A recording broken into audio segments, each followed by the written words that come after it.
Pop quiz for you. Why they call this Jerome Avenue? What's good? It's your favorite Bronx site, Nova Church, and we out here on Jerome and Ogden. I hope that sign's in the way. Let me show you. Yeah, there you go. You see it. Now we about to run it from point to point. 5.6 miles, Jerome Ave. If you see a block, shout it out. Let's go. So who is Jerome? But before we get to that block, you see this hill? The reason there's a hill here is because there's a train station underneath these buildings. I want to show you a train station that used to go across where Yankee Stadium is at now. Used to be a train station. This is the Anderson Jerome Avenue station, built in 1918. Despite the main line's closure in 1940, it remained open as a shuttle to the Polo Grounds. That's where the ticket booth was at. Entrance real quick, and then we're gonna discover who this Jerome Avenue person is. The Anderson Jerome Avenue was an elevated and partially underground station on the Bronx extension of the IRT 9th Avenue line and High Bridge.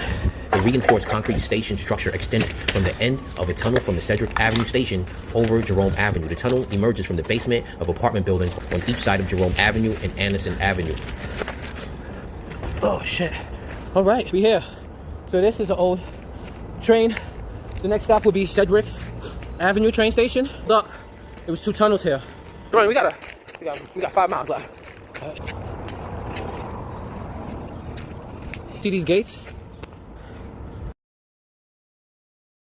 The entrance down. Still got power down there. Deco designs. The Park Plaza Apartments were one of the first and most prominent Art Deco apartment buildings erected in the Bronx. This was Jerome Avenue. It was called Central Avenue. At this time, it was a plank road. They called it Central Avenue because it came over Central Bridge, which is McComb's Dam Bridge, as we know it now.